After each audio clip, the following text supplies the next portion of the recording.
Halo semua, balik lagi di channel Boknime. Sebelum kita mulai, klik tombol subscribe dan aktifkan lonceng notifikasinya supaya kalian tidak ketinggalan info dan teori terbaru mengenai One Piece. Sekarang lanjut ke pembahasan. Cerita kali ini menampilkan kondisi dunia bawah Elbaf di mana ada trio monster dan bajak laut Giant Warrior yang sedang berhadapan dengan Loki. Karena beberapa waktu lalu, Loki menggunakan petir dari palu Raknirnya yang mengguncang Elbaf sampai para raksasa dari berbagai bagian dunia Elbaf merasakan serangan petir Loki. Pertarungan antara Luffy, Zoro, dan Sanji melawan Loki berlangsung cukup sengit sehingga batu laut di kaki kiri Loki mulai rusak dan sebentar lagi akan hancur. Loki memang merencanakan semua ini karena percuma saja jika meminta mereka melepaskan pasangannya. Jadi dia menggunakan dampak pertarungan yang besar itu untuk sedikit demi sedikit menghancurkan borgol di kakinya. Kini borgol itu pun sudah terlepas dan hal itu membuat sang pangeran tersebut bisa bergerak dengan leluasa. Namun Loki tidak melanjutkan pertarungan melainkan dia memilih untuk bergerak dengan cepat dan pergi dari sana. Alasannya karena Loki harus buru-buru mencari dan membalas dendam kepada para kesatria suci. Bila kita ingat kembali perbuatan mereka kepada Loki beberapa waktu yang lalu memang sangat keterlaluan. Gunko menghajar Loki habis-habisan ketika dia sedang dalam keadaan terantai. Loki hanya bisa menerima semua serangan itu tanpa bisa berbuat apa-apa. Shamrock juga menyerang Loki dengan pedang Cerberus membuatnya mengalami luka yang sangat menyakitkan. Bahkan para hewan buas yang dianggap teman oleh Loki pun semuanya dihabisi oleh para kesatria suci itu, sehingga membuat Loki menjadi marah besar. Jadi wajar bila Loki meninggalkan trio monster dan memilih untuk memprioritaskan pembalasan dendam kepada kesatria suci, karena justru dominan Luffy dan kawan-kawan itu adalah pihak baik yang telah membantu Loki. Jadi tak ada alasan untuk Loki bertarung lebih jauh melawan mereka. Pihak yang benar-benar harus dihabisi adalah para kesatria suci. Shamrock memang sudah tidak ada lagi di sana, hanya tersisa Gunko dan juga dua kesatria suci yang baru datang, yaitu Somers dan Gillingham. Meski Somers dan Gillingham tidak ada sangkut pautnya dengan perbuatan Gunko dan Shamrock kemarin, tapi mereka juga akan ikut dibantai oleh Loki karena mereka sama-sama seorang satria suci. Ketika Loki melarikan diri dari dunia bawah, tentu Luffy dan yang lain langsung mengejarnya. Loki pun bilang bahwa dia harus menunda dulu pertarungan dengan mereka. Jika mereka masih ingin bertarung nanti, maka Loki akan melayaninya. Loki juga sebenarnya masih kesal kepada Zoro karena dalam 2 chapter lalu Zoro menendang luka Loki untuk memastikan itu luka asli atau tidak. Tapi rasa kesal Loki terhadap pusat kesatria suci jauh lebih besar dibanding kepada Zoro, sehingga untuk sekarang dia harus mencari mereka dulu. Walau Loki memiliki ukuran tubuh yang sangat masif, tapi dia bisa bergerak dengan sangat cepat dan juga lincah. Ketika dikejar oleh trio monster, Loki tidak sekedar berlari dengan cara biasa, melainkan dia berkali-kali mendatangkan petir sehingga lingkungan sekitar mengalami kehancuran dan getaran yang dapat dirasakan hampir seluruh pulau Elbaf, dan itu mempersulit pengejaran yang dilakukan oleh Luffy dan kawan-kawan. Hajrudin dan para kru juga ikut mengejar walau mereka tertinggal cukup jauh. Hajrudin sangat panik karena jika Loki sampai ke dunia matahari, maka entah kekacauan apa yang akan dia timbulkan. Beralih ke tempat kesatria suci di dekat sekolah Walrus, Skopper Gaban sudah ada di sana.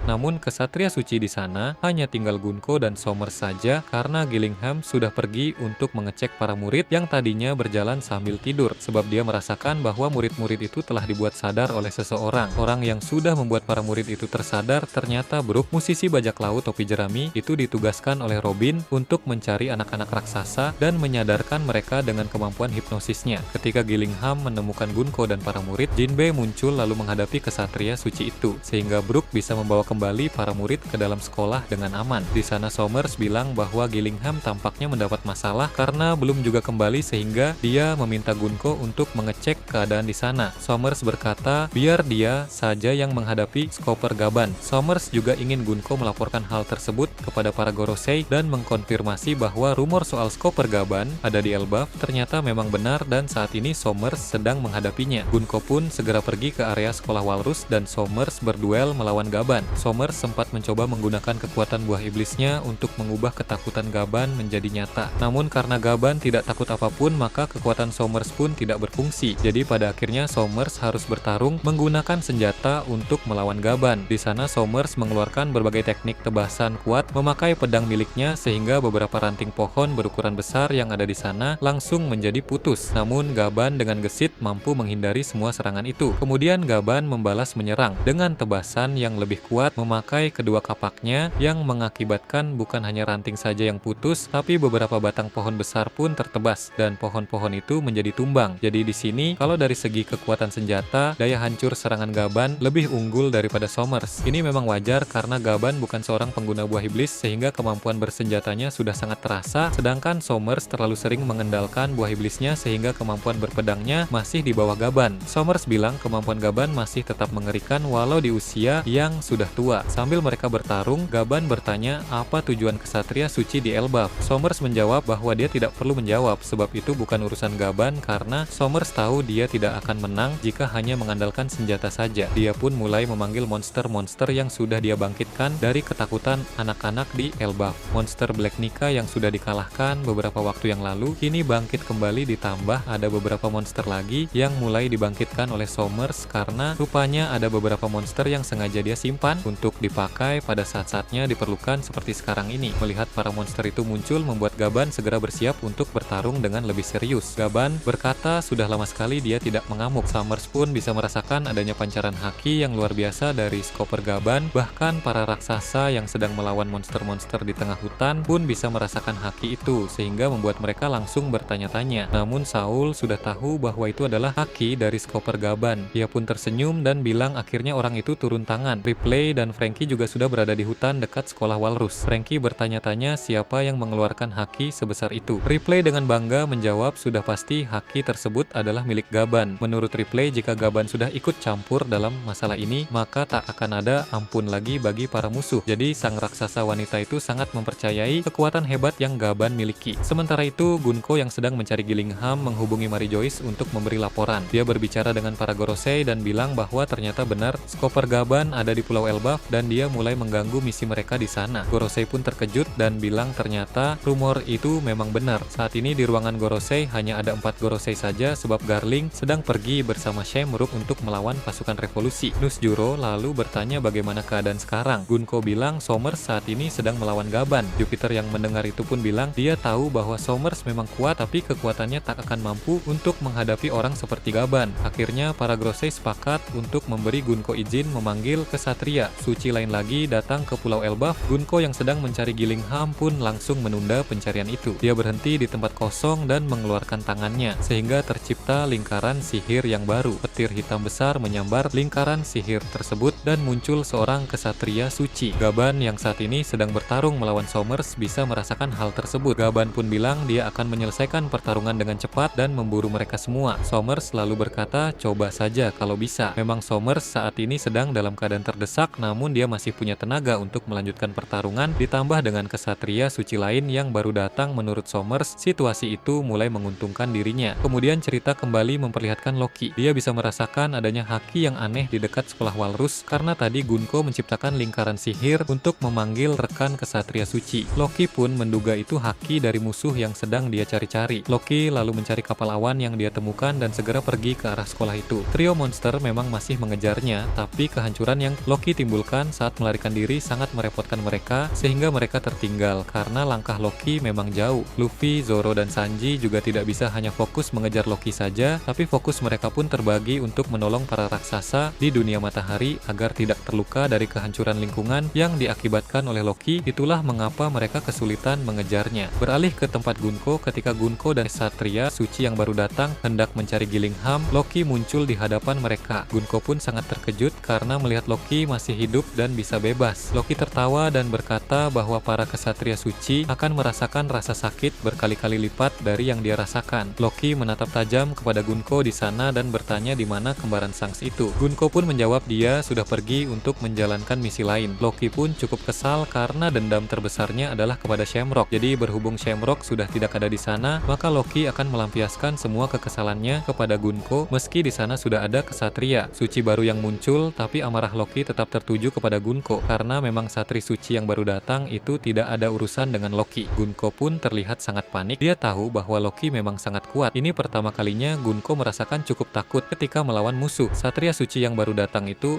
pun bilang tidak perlu takut karena dia akan membantu Gunko. Akhirnya Gunko dan kesatria suci yang baru datang itu pun siap bertarung menghadapi sang raksasa terkuat di Elbaf itu. Salah satu scene memperlihatkan kilatan petir yang besar menyambar lagi di langit Elbaf dekat sekitaran sekolah Walrus. beralih ke tempat lain, diperlihatkan lautan di dekat Pulau Elbaf. Di sana ada Cavendish dan para krunya yang sedang berlayar menuju Elbaf. Alasan kedatangan Cavendish ke Elbaf pertama karena dia memang kebetulan sedang berada di dekat wilayah Warland, dan kedua karena dia tahu berita bahwa Luffy sedang berada di negeri para raksasa itu. Di kapal tersebut, Cavendish sedang bicara dengan Sai melalui Denden Mushi. Sai bilang dia sedang diburu oleh pemerintah dunia semenjak insiden penyerangan terhadap Tenryubito di Reverie. Dia yakin Leo juga akan diburu karena Leo juga terlibat dalam peristiwa waktu itu. Cavendish pun meminta Sal untuk datang saja ke Pulau Elbaf agar mereka bisa menyusun rencana bersama Luffy secara langsung, sebab keadaan belakangan ini memang tidak menguntungkan bagi aliansi dalam armada besar bajak laut. Tapi selain masalah dengan pemerintah dunia, ada lagi masalah lain yang mana Barto Club baru saja dihancurkan oleh bajak laut Akagami. Jadi Cavendish ingin meminta pendapat Luffy terkait hal itu. Dia tidak mau bertindak gegabah karena takut bernasib sama seperti Bartolomeo. Itu tadi berbagai hal menarik pada chapter 1143. Menurut kalian bagaimana? Silahkan tulis di kolom komentar di bawah. Oke, segitu saja untuk pembahasan kali ini. Jangan lupa like, share, dan subscribe untuk video menarik selanjutnya. Peaceful World.